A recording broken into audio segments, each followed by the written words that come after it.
When a question has arisen to me, do we need vitamin B12? I'll show you some videos here of an elephant that walked right past my car that I was out on the safari, and this elephant was big and strong. The elephant was eating a tree, and as far as I know, this elephant is a vegetarian. This elephant is a vegan. This elephant is a raw foodist, and he didn't look like he was missing his B12 or any other nutrients.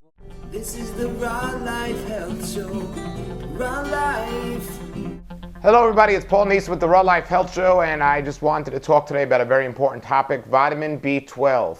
A lot of people ask me on a vegan diet, on a raw food diet, how do you get your vitamin B12? Well, there's a lot of information about vitamin B12 out today, and some people believe that if you're not eating animals or consuming animal products, you're going to be very deficient in vitamin B12 and it can create an issue. From my experience, there are many people today that are low in vitamin B12, and a majority of them are not vegetarians. Even meat eaters are suffering from this deficiency. A big part of it is an absorption issue. They're not absorbing the vitamin B12 they are actually getting. Another thing to remember is people always ask if you get vitamin B12 from vegetation. Vitamin B12 is on the bacteria that are on the vegetation. So if you're getting some wild foods or foods from your garden and you're eating them, there's bacteria on those that are good bacteria that actually have vitamin B12 in them. But if you're washing your fruits and vegetables, you're actually many times washing the vitamin B12 right off of that when you wash the bacteria that contains some of that B12. Now, if you're getting produce from the average supermarket where a lot of people are touching the produce, and a lot of people have touched the produce before it got there, I do think it's a good, wise idea to wash your produce. If you're eating food that is not organic, I think it's an excellent idea to wash your produce. But when you have your own garden, or if you're eating wild food in the wild, I think sometimes we need not to wash our fruits and vegetables, and this way we can get some of that healthy bacteria that contains the vitamin B12. But I want to talk about supplementation of B12 because, I always say, it's better safe than sorry. The only supplementation I recommend for everyone, besides probiotics, but I'm talking about from a vitamin standpoint, I do recommend everyone get a blood test and see if they're deficient in something and try to find out if why they're not getting it. Is that particular vitamin just not in their diet, or are they not able to absorb it? But B12 is a little different because we can get it and we can absorb it, but for some reason most people aren't doing that. There's a lot of speculation of why people are deficient in B12, and whatever the reason is, I always say better safe than sorry. So taking a little B12 supplement wouldn't hurt. Now I'm going to put on the screen here the vitamin B12 that I take occasionally, not all the time, but I just take it every now and then. But remember, this is just to play it safe. I'm not saying there's an issue with B12. I mean, every time I get my B12 tested, I'm in a fine range. I'm perfectly fine. However, vitamin B6, vitamin B12, and homocysteine work together. And if your homocysteine levels are too high, it could be an indication that you're not getting enough vitamin B12. If your energy is low, or your vitamin B6 is low, or your folic acid, which also synergistically works with B12, it could be a reason maybe that your vitamin B12 is not where it should be. So we want to look at all of this, but vitamin B12 supplementation is another controversy because, and even as a testing, how should we get tested? Should we test our blood? Should we test our urine for vitamin B12? That's another thing that many people vary on their different opinions about it. But when it comes to the actual supplements, I've been taking this supplement. I'm going to show you right here, and this is what I take. However, there's a new video out with this fellow David Randashak who's worked with Dr. Gabriel Cousin. And Dr. Gabriel Cousin's done a lot of work on the raw food diet over the years and nutrition over the years, has great information, and David Randashak is very knowledgeable on many of the subjects that Dr. Gabriel Cousins has been teaching over the years, and one of those is vitamin B12. And he just did an interview where he talked about supplementation of B12 and the supplementation that he recommends and why.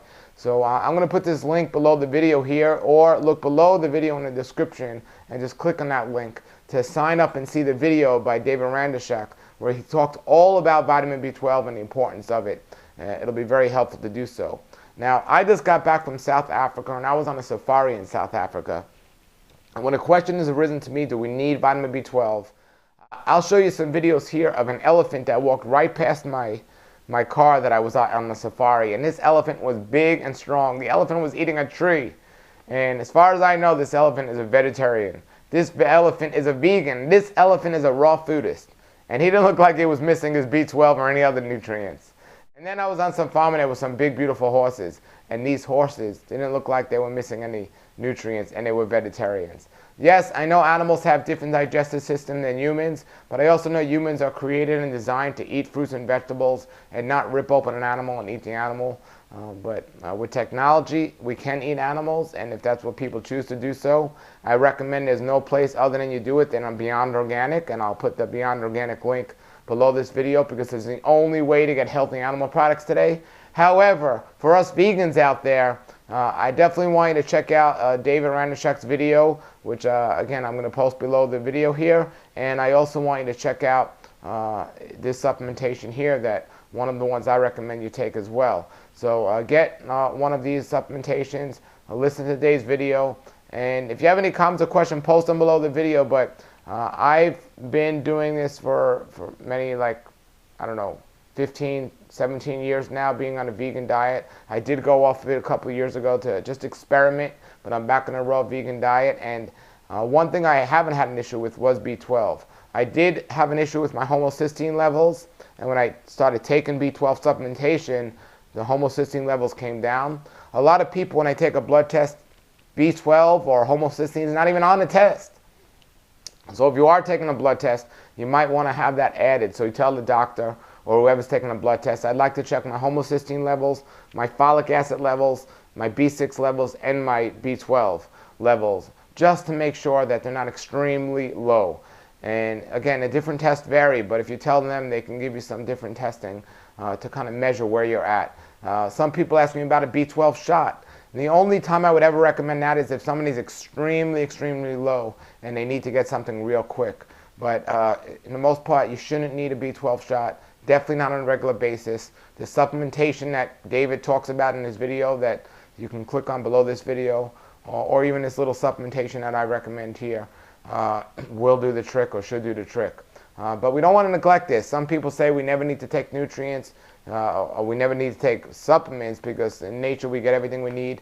That should be true, but man has destroyed the fruits and the vegetables and the soil it's grown in, and man continually washing off the fruits and vegetables. So since we're living so unnatural to begin with, we got to do some unnatural things to make up for those. So that's why I would recommend taking vitamin B12 and at least monitoring your vitamin B12 to make sure what you're doing is working for you.